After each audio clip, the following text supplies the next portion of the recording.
En la boda de mi hijo, a la hora de la foto familiar, él dijo que yo debería quedarme a un lado para no arruinar la foto. Me quedé en silencio, pero cuando el fotógrafo habló, todos se volvieron hacia mí.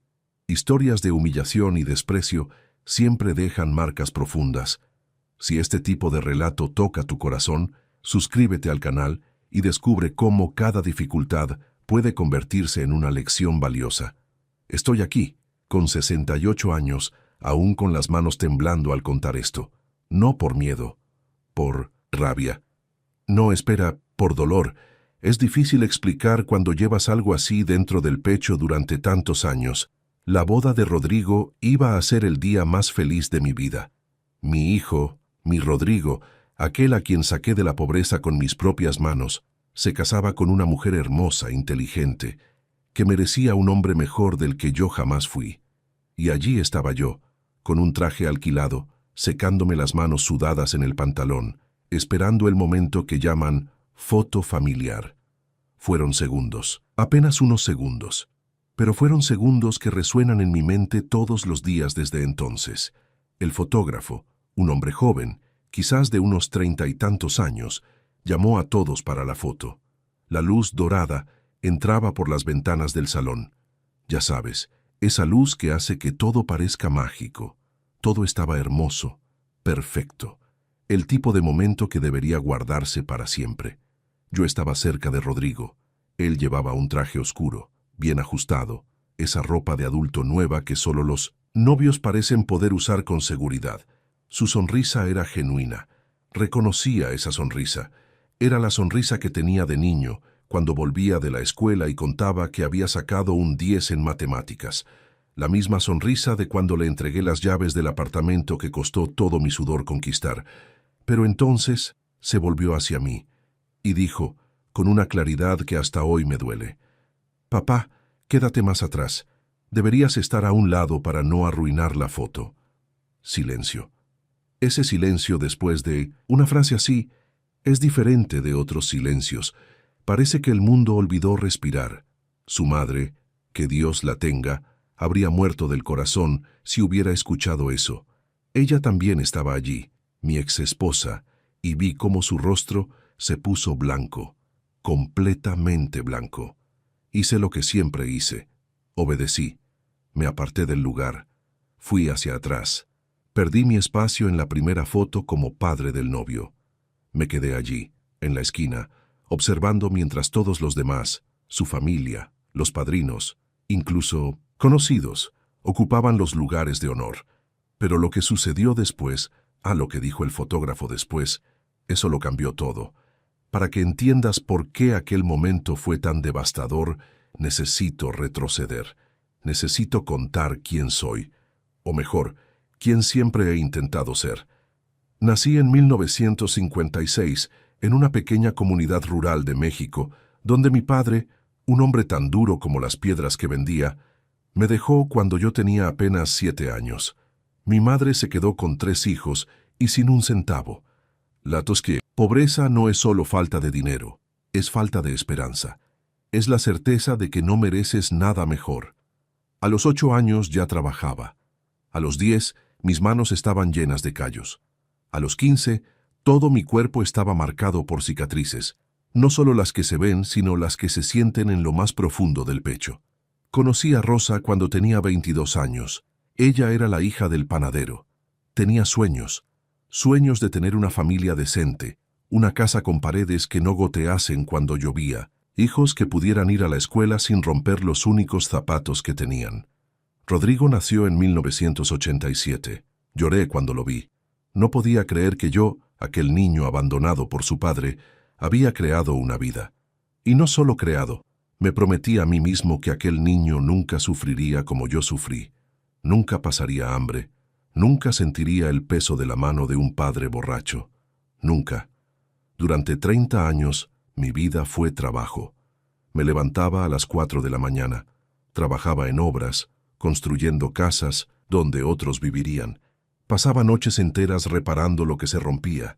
Hice trabajos eventuales en supermercados, conduje taxis durante madrugadas donde no sabía quién subiría al coche.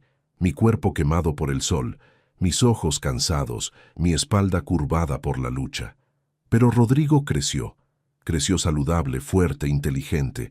Su educación era mi prioridad número 1. No tenía educación formal completa, pero conocía su valor.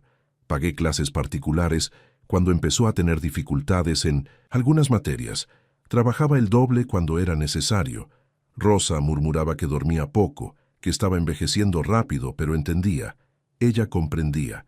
Rodrigo tenía todo lo que un niño podría desear. No lujo, eso no lo tuvimos, pero sí seguridad, estabilidad, un padre presente, un hogar donde había risas durante las comidas, aunque la comida fuera sencilla. Cuando cumplió 15 años, puse en sus manos las llaves de un pequeño apartamento. Tenía un cuarto, una cocina diminuta y una ventana que daba a la calle. Nada grandioso, pero era mío. Lo conseguí trabajando fines de semana durante 5 años, ahorrando cada centavo, cada moneda. Rodrigo, le dije aquella noche, sentado en la cama del apartamento vacío, ahora eres un hombre. Este lugar es tuyo. Puedes traer aquí a alguien que ames. Puedes construir una vida. Me abrazó. Mi hijo, que ya estaba creciendo demasiado para los abrazos, me abrazó fuerte. Y por un segundo, solo un segundo, sentí que mi sacrificio había valido la pena. Se graduó de la universidad. Consiguió un buen empleo. Comenzó a ganar más dinero del que yo jamás gané. Nunca pidió ayuda. Siempre fue independiente. Demasiado independiente, pensaba yo, pero eso era algo que yo le había enseñado, ¿no? Después conoció a Camila. Camila provenía de una familia bien establecida en México. No estaba en la miseria como nosotros, pero tampoco era millonaria. Era clase media alta. Su padre era abogado, su madre profesora universitaria. Su hermano trabajaba en un banco importante. Pensé, mi hijo se casó bien, hizo mejor de lo que yo pude. Es exactamente lo que quería para él. Qué tonto fui al no darme cuenta de que, al hacer mejor, empezaba a dejarme atrás. El distanciamiento no empieza con un gran conflicto. Empieza pequeño, con una llamada que él no hace, una visita que se cancela, una Navidad que se celebra en su casa y no en la tuya. Después de que Rodrigo y Camila se comprometieron, las cosas cambiaron. No de manera dramática, nada que pudieras señalar y decir, ahí empezó aquí. Era más como una lluvia ligera que, al final, te das cuenta de que empapó toda tu ropa. Primero fueron las invitaciones. La familia de Camila tenía una fiestecita mensual.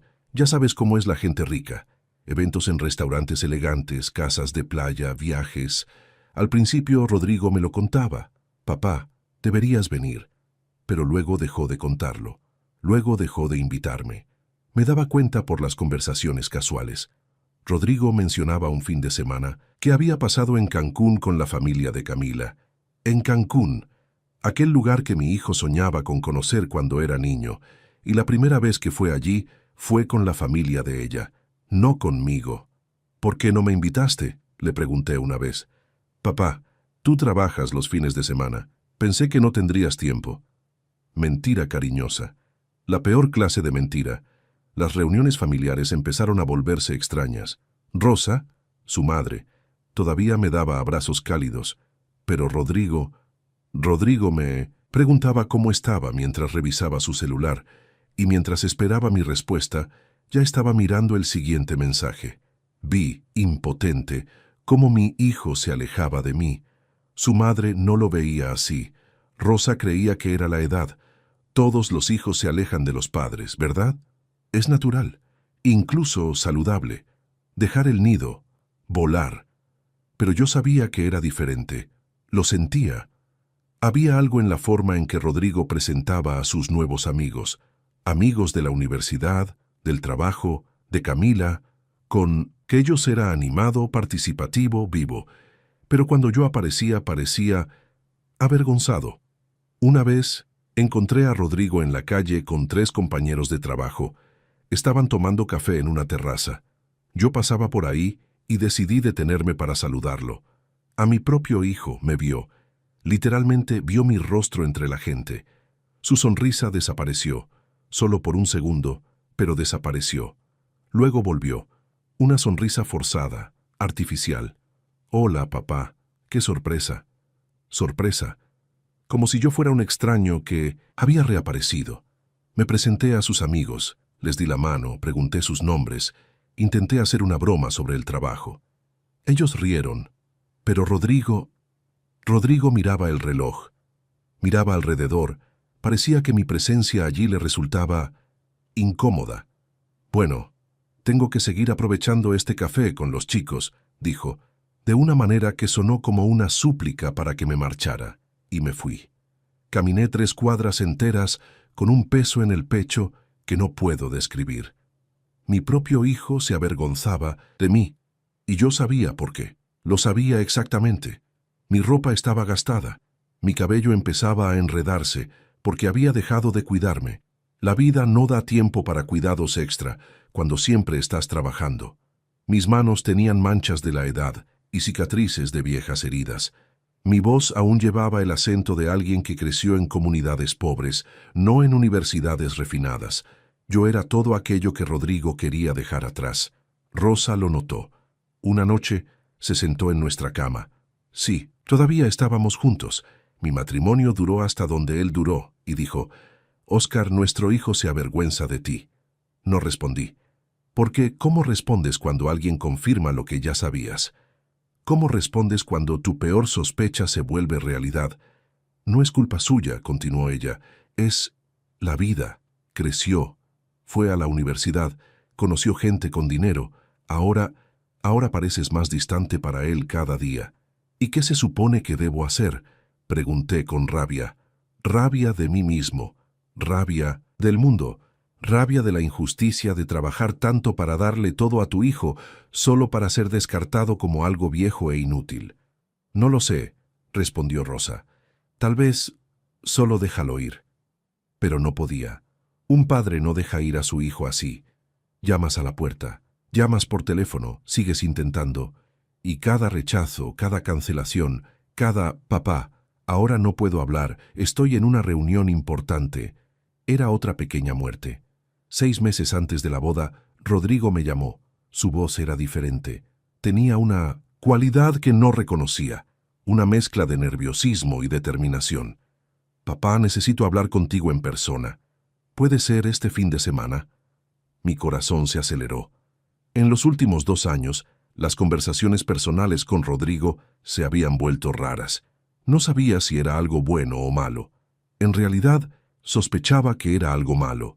Lo encontré en un café cerca de su apartamento, el apartamento que había conseguido trabajando durante 5 años.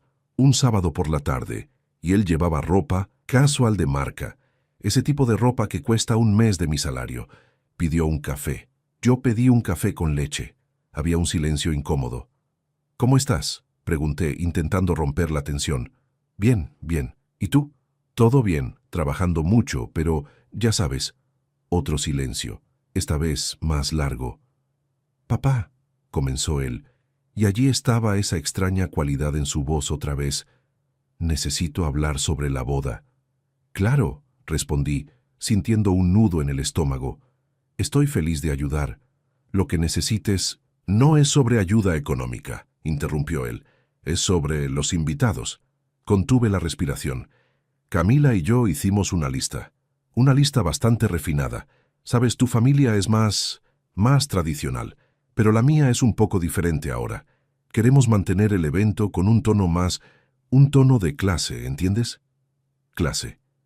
Usó esa palabra.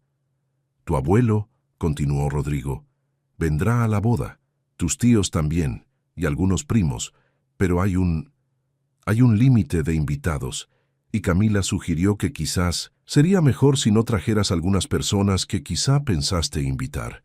Personas como tus amigos del trabajo, ¿sabes? Mis amigos del trabajo. Los hombres y mujeres que me ayudaron durante 40 años. Los que me dieron comida cuando pasaba hambre. Los que me prestaron dinero cuando Rodrigo se enfermó. Los que trabajaron lado a lado conmigo, construyendo la vida que mi hijo ahora disfrutaba. Entiendo, logré decir. Genial, respondió Rodrigo, aliviado. Porque Camila también mencionó... Bueno, preguntó si tal vez podrías usar ropa más sofisticada. Esa corbata vieja que usas en los eventos no combina con el tema que elegimos. ¿Sería posible que compraras un traje nuevo? Algo más contemporáneo. Comprar un traje nuevo. Como si no fuera ya suficientemente caro estar allí, y como si el dinero fuera lo más importante en ese momento. Pero lo peor aún estaba por venir. «Hay otra cosa», dijo Rodrigo, evitando mi mirada. «Tu exesposa, mi madre. Ella puede venir, obviamente, pero tal vez sería mejor si no se sentaran juntos durante la ceremonia. Camila pensó que sería más apropiado si tú te quedaras del lado de tu familia y ella del lado de la suya. Menos confuso para los invitados. ¿Entiendes?» Rosa y yo todavía éramos amigos.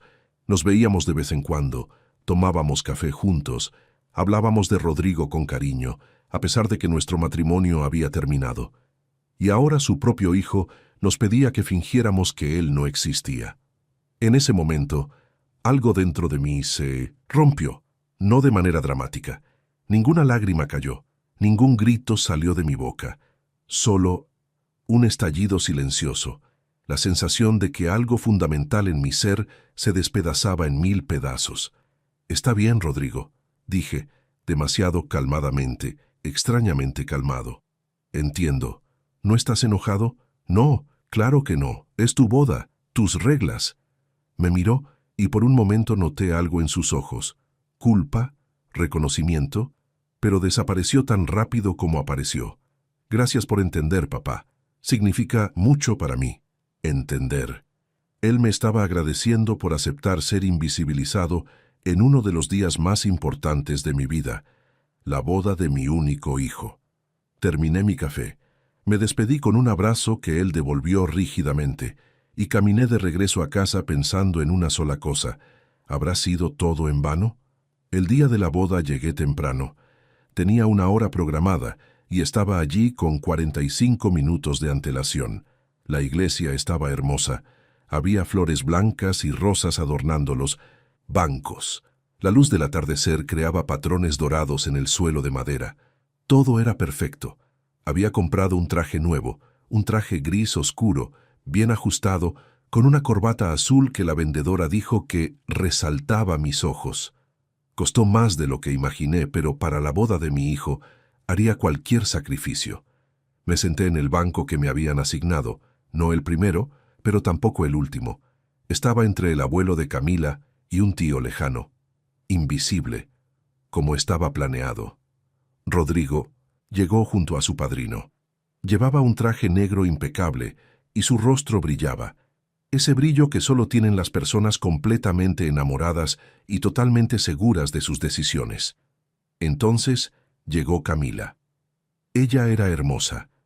Su vestido era un sueño de encaje blanco y seda. Sus ojos estaban húmedos de felicidad mientras caminaba hacia el altar. Su padre la acompañaba con el brazo firme, lleno de orgullo. Pensé en cómo sería tener un hijo y poder caminar con él en uno de sus días más importantes. Cómo sería ser aceptado, ser valorado, ser mostrado al mundo como alguien importante en la vida de esa persona. La ceremonia fue preciosa. Los votos fueron emocionantes.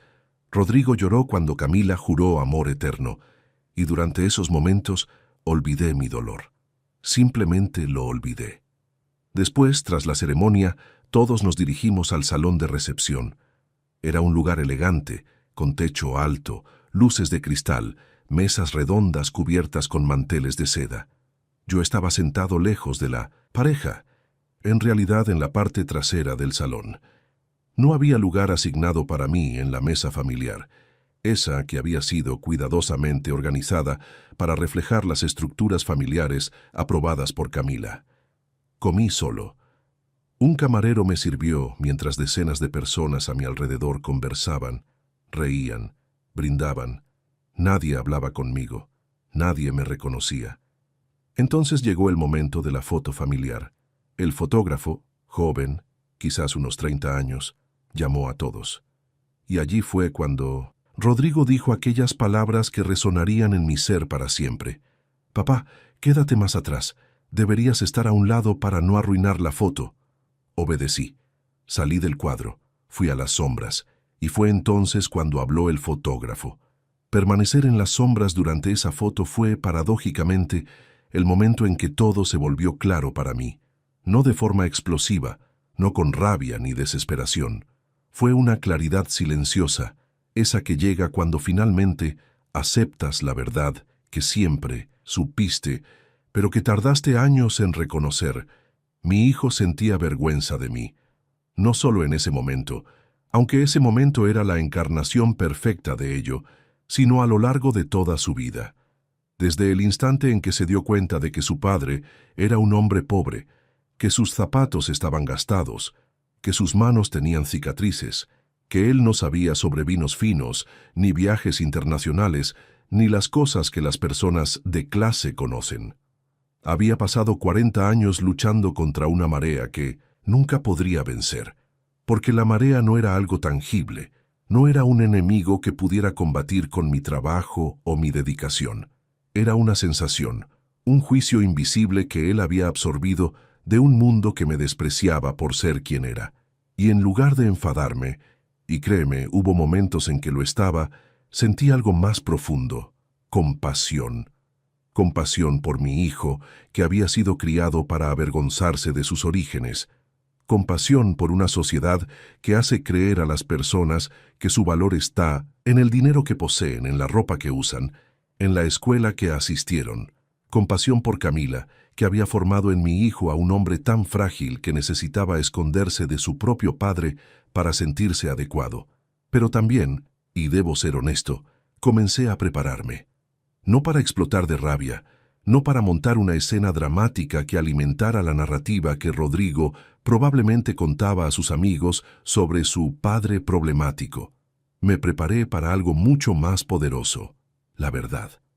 En nombre de los días posteriores a la boda comencé a escribir, no un diario, no una carta que pretendiera enviar, solo escribir, documentar todo, cada sacrificio, cada momento de dolor, cada elección que había hecho como padre, porque me di cuenta de que había algo que Rodrigo nunca había hecho, detenerse a realmente entender quién era yo. Nunca había preguntado por mi vida, por mi infancia, mi dolor, mis sueños. Solo vio la superficie, un hombre viejo, pobre, que no encajaba en su nuevo mundo. Escribí sobre la noche en que su abuelo, mi padre, se fue de casa. Escribí sobre las noches en que hacía trabajos extra para comprar sus libros escolares. Escribí sobre la vez en que se enfermó a los 7 años y trabajé 3 días sin dormir para pagar el médico. Escribí sobre cada promesa que había hecho y mantenido. También escribí sobre lo que había empezado a percibir, que no era Rodrigo quien me había rechazado. Era el hombre en que se había convertido. Un hombre educado para creer que personas, como su padre, eran inferiores. Y entonces recibí una llamada, era Rosa, mi exesposa. Su voz sonaba diferente, no asustada, sino preocupada. «Oscar, me estoy muriendo», dijo simplemente. El mundo se detuvo. «Rosa, ¿qué?» «Cáncer. Lo descubrí hace 3 meses. Decidí no contárselo a nadie porque no quería ser una molestia. Pero el médico dice que tengo entre 6 y 12 meses, quizás menos». Sentí mi cuerpo derrumbarse. Rosa era mi mejor amiga, incluso después del divorcio. Era la madre de mi hijo. Era quien había comprendido mis sacrificios, incluso cuando Rodrigo no podía. «¿Por qué no me lo contaste?», pregunté. «Porque estás viejo, Oscar, porque ya sufriste suficiente y porque nuestro hijo no necesitaba saberlo ahora. Acaba de casarse. Está empezando su vida». No quería poner eso sobre sus hombros. Pero en ese momento supe lo que debía hacer. Rosa volvería a casa. No la casa donde vivía sola, sino a la mía. Yo cuidaría de ella. Y cuando llegara el momento, porque ese momento llegaría, reuniría a mi hijo y le contaría todo. No por rabia, no por venganza, por verdad. Porque Rodrigo necesitaba entender que su vida, sus oportunidades, sus días en este planeta, todo eso había sido construido sobre los hombros de personas que ahora despreciaba.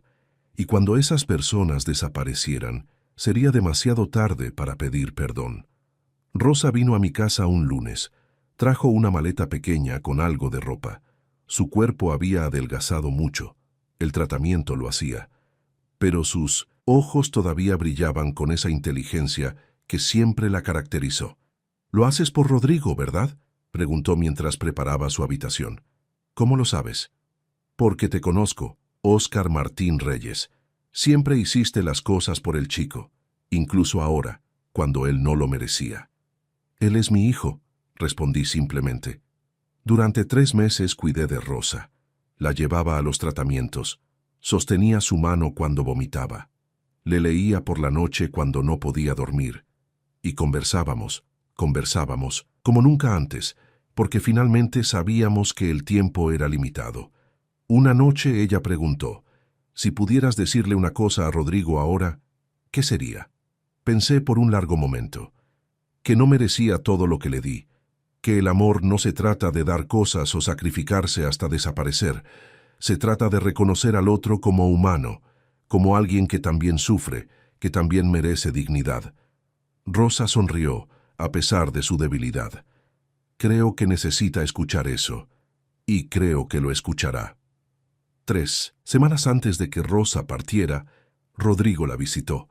Entró a mi apartamento con esa sonrisa de alguien que visita a una abuela enferma solo por obligación, pero cuando vio a su madre, tendida en la cama, su cuerpo más hueso que carne, algo en su rostro cambió. «Mamá», susurró. Rosa levantó la cabeza con dificultad. «Hola, hijo mío. Qué bueno que estés aquí». Rodrigo corrió hacia ella, y por primera vez en años realmente la abrazó. En ese abrazo comprendí que había una pequeña oportunidad, una pequeña grieta por donde la verdad podría entrar. El funeral de Rosa fue en un día gris. Llovía. Ese tipo de lluvia que parece cargar con toda la tristeza del mundo, pero había algo apropiado en ello. El cielo lloraba porque aquella mujer extraordinaria se había ido. Rodrigo estaba allí, por supuesto, Camila a su lado, un pañuelo en la mano. Parecía destrozado, completamente destruido.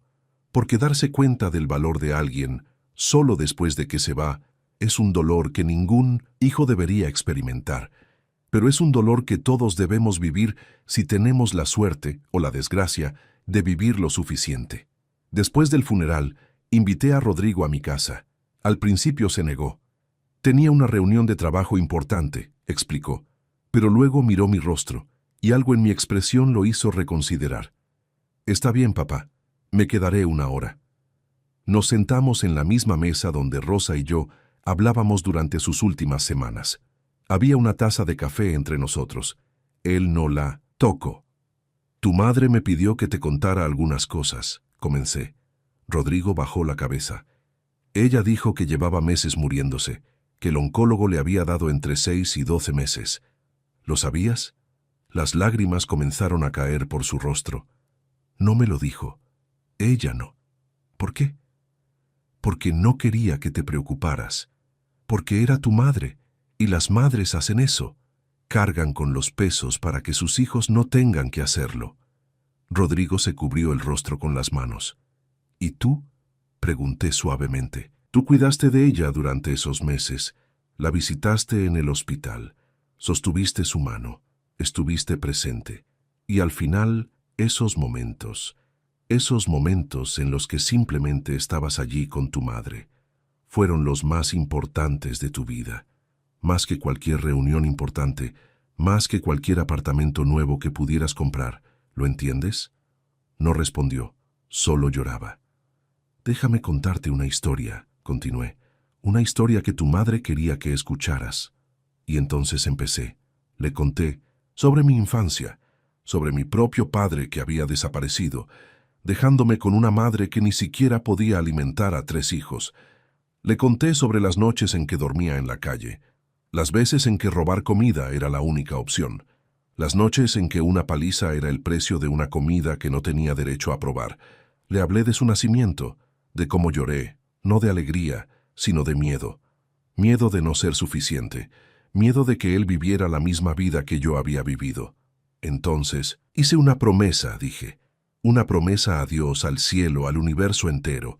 Prometí que tendrías todo lo que yo no tuve: educación, seguridad, amor, una vida con oportunidades.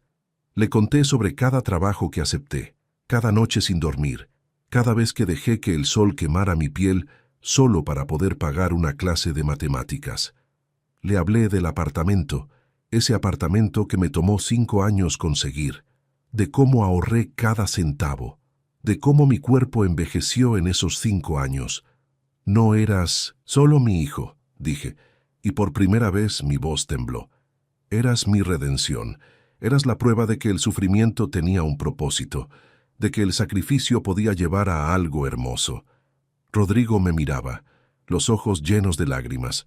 Pero luego, continué, creciste, empezaste la universidad, conociste a gente con dinero, personas con casas más grandes, ropa más bonita, padres sin manos llenas de cicatrices, y poco a poco dejaste de verme, dejaste de reconocerme. Las palabras salían de mí como si alguien más hablara. En la foto de tu boda, dije con la voz apenas un susurro, cuando me dijiste que me apartara para no arruinar la foto, en ese momento fue como si finalmente admitieras en voz alta lo que llevabas años pensando, que soy un estorbo, que mi sacrificio, mi amor, mi dedicación, todo eso, habían dado como resultado a un hombre que se avergonzaba de su propio padre. Rodrigo intentó decir algo, pero levanté la mano. Déjame terminar. Tu madre me siguió amando todos estos años, incluso después del divorcio, incluso cuando empezaste a alejarte, porque ella entendía algo que tú apenas estás empezando a aprender, que el valor de una persona no está en su ropa, ni en su acento, ni en cuántos títulos tenga. El valor de una persona está en su corazón, en su disposición a amar, en su capacidad de sacrificarse por otro. Me levanté y fui a buscar una caja que estaba en mi habitación. La llevé a la mesa. Tu madre me pidió que te mostrara esto después de su muerte. Dijo que necesitabas ver la verdad sobre quién soy, no quién creías que era, sino quién realmente soy. Abrí la caja. Dentro había cartas, decenas de ellas, cartas que Rosa había escrito a Rodrigo a lo largo de los años, cartas que nunca envió, porque esperaba el momento adecuado. La primera estaba fechada en 1995, el año después de nuestro divorcio. Rodrigo tomó la carta con manos temblorosas y leyó. Mi querido Rodrigo, comenzaba, hoy vi a tu padre trabajando en una obra cerca de mi escuela. Él no sabe que lo vi, pero yo lo observaba desde lejos. Estaba en lo alto de un andamio, colocando ladrillos bajo un sol que debía rozar los 40 grados. Su cuerpo estaba empapado en sudor. Sus manos sangraban de las heridas y la fricción, pero sonreía. Sí, sonreía, porque estaba pensando en ti. Estoy segura de eso, porque tu padre es así. Sufre en silencio porque te ama, porque cree que su sufrimiento puede comprar tu felicidad. Rodrigo dejó de leer. Sus hombros temblaban con los sollozos. Continúa, le dije suavemente. Siguió leyendo carta tras carta. Cada una contaba una historia diferente.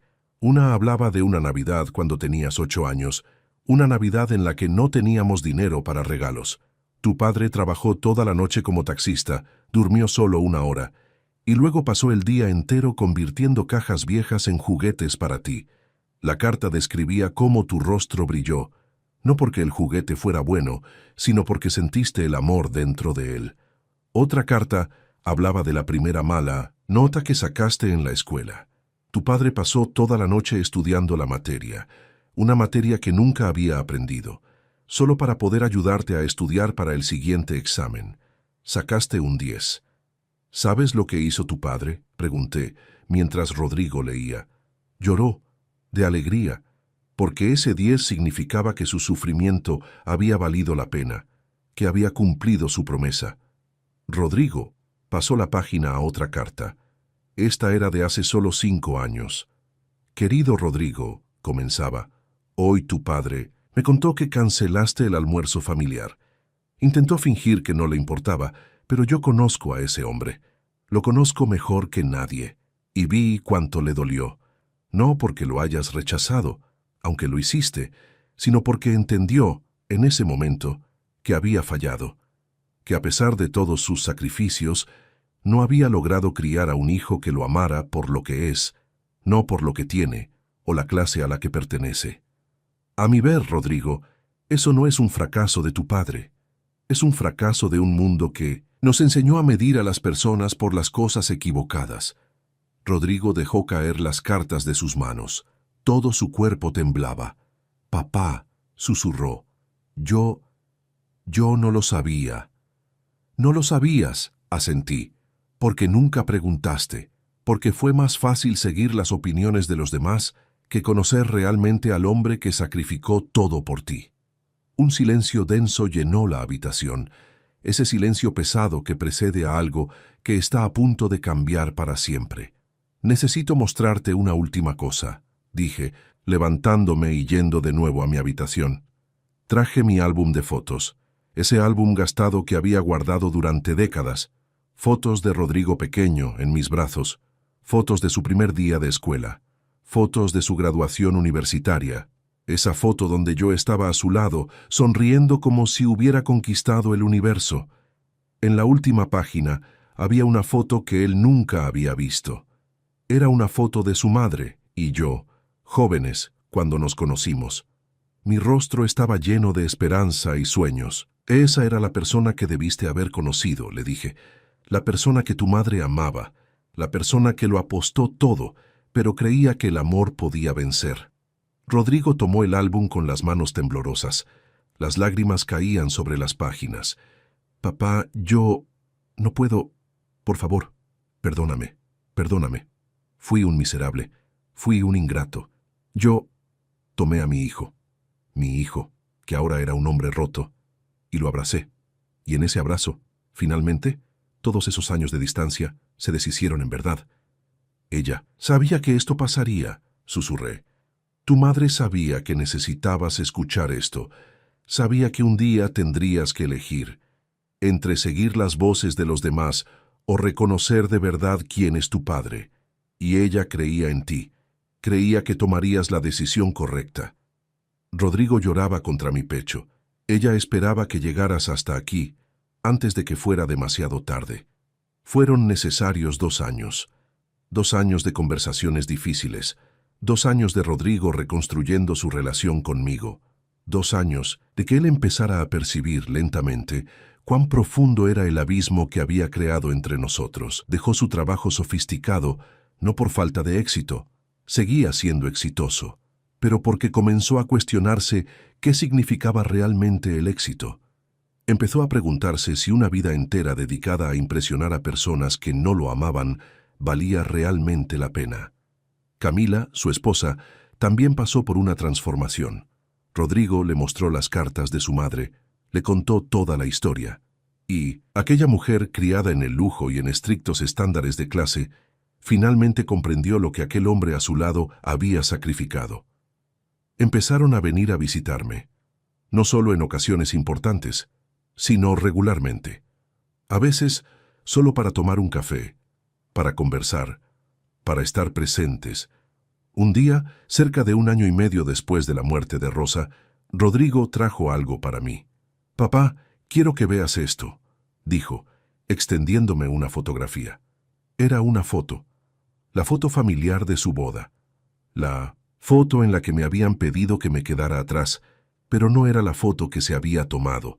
Era otra foto, una que había sido tomada minutos después mientras yo estaba apartado. «El fotógrafo tomó esta foto sin que nadie lo supiera», explicó Rodrigo con la voz temblando. «Después de lo que pasó, la envió a mi correo con un mensaje. Dijo que era importante que la tuviéramos, que era la verdadera foto de la boda. En la foto estaban Rodrigo y Camila, uno al lado del otro, pero detrás de Miramis, ellos en una posición de destaque, donde alguien importante debía estar, estaba el fotógrafo, y él sostenía un cartel. En el cartel, escrito en letras grandes, estaba: «La verdadera boda ocurre cuando finalmente comprendemos a los que nos aman». «Él te puso allí», continué leyendo en voz alta, «porque creía que debías estar allí, y cuando tomó esa foto, me dijo algo que cambió mi vida». Rodrigo respiró hondo.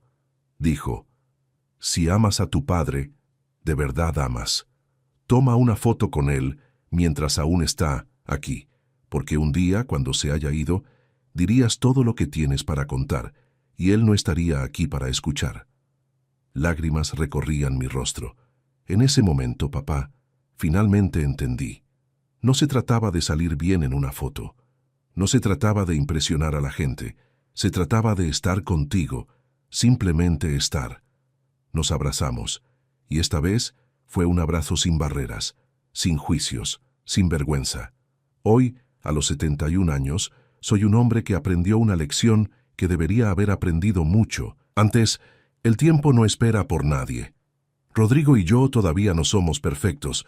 Todavía hay heridas que no han cicatrizado por completo. Hay cosas que él dijo que todavía duelen. Hay cosas que yo hice, o dejé de hacer, que no pueden deshacerse. Pero hay algo nuevo entre nosotros ahora. Una comprensión, una aceptación de que somos dos hombres que intentaron hacer lo mejor que pudieron con lo que tenían. Él trae a sus hijos a visitarme, mis nietos. Y cuando preguntan sobre las cicatrices en mis manos, Rodrigo se sienta con ellos y cuenta historias. Historias sobre su abuelo. Historias que transforman cicatrices en marcas de honor. El fotógrafo de la boda, el joven que aquel día conoció brevemente, se convirtió en amigo de Rodrigo. Se encuentran regularmente, porque ese hombre vio algo aquel día que nadie más había visto, que la verdadera belleza en una foto no está en apariencias perfectas, sino en relaciones genuinas. Mi mensaje para cualquier persona que lea esto es simple. No esperes hasta que sea demasiado tarde. No esperes hasta que tu padre o tu madre estén muriéndose para decirles que los amas. No esperes hasta que la muerte los lleve para reconocer sus sacrificios. No creas en una sociedad que dice que el valor de una persona está en su dinero o en su clase. El verdadero valor de una persona, lo que realmente importa, es cómo ama, cómo cuida, cómo se sacrifica por los demás. Pasé 40 años trabajando para darle a mi hijo una vida mejor. Él pasó 20 años queriendo tener una vida diferente de la mía. Y solo cuando se enfrentó con la muerte de su madre, finalmente comprendió. La vida que le di siempre fue suficiente. Yo siempre fui suficiente. Si estás leyendo esto y hay alguien en tu vida a quien has despreciado, a quien has evitado porque te parece, de alguna manera, inadecuado, alguien cuya vida parece estar en un nivel inferior al tuyo, por favor, busca a esa persona. Siéntate con ella. Pregunta sobre su vida. Escucha sus historias. Porque un día, y ese día llega más rápido de lo que imaginas, esa persona ya no estará aquí. Y tú desearías tener otra conversación, otro abrazo, otra oportunidad de decirle, te veo ahora, siempre debí haberte visto. Soy Óscar Martín Reyes. Tengo 71 años. Tengo cicatrices en las manos que cuentan historias de sacrificio. Tengo un hijo que finalmente me ve. Y tengo paz. Porque finalmente, después de toda una vida de lucha, alguien me reconoció. No a pesar de quién soy, sino por lo que siempre fui. Esta es mi historia. Esta es la lección que mi corazón cansado, pero lleno de esperanza, ofrece al mundo. Que nadie muera sin ser verdaderamente visto por quienes ama. Que nadie se vaya sin saber qué importaba. Que nadie quede atrás. Porque al final, no son las fotos perfectas lo que recordamos. Son los abrazos sinceros, las conversaciones genuinas, los momentos en que finalmente nos hacemos visibles el uno al otro. Ese es el verdadero matrimonio. No entre dos cuerpos, sino entre dos almas que finalmente se reconocen.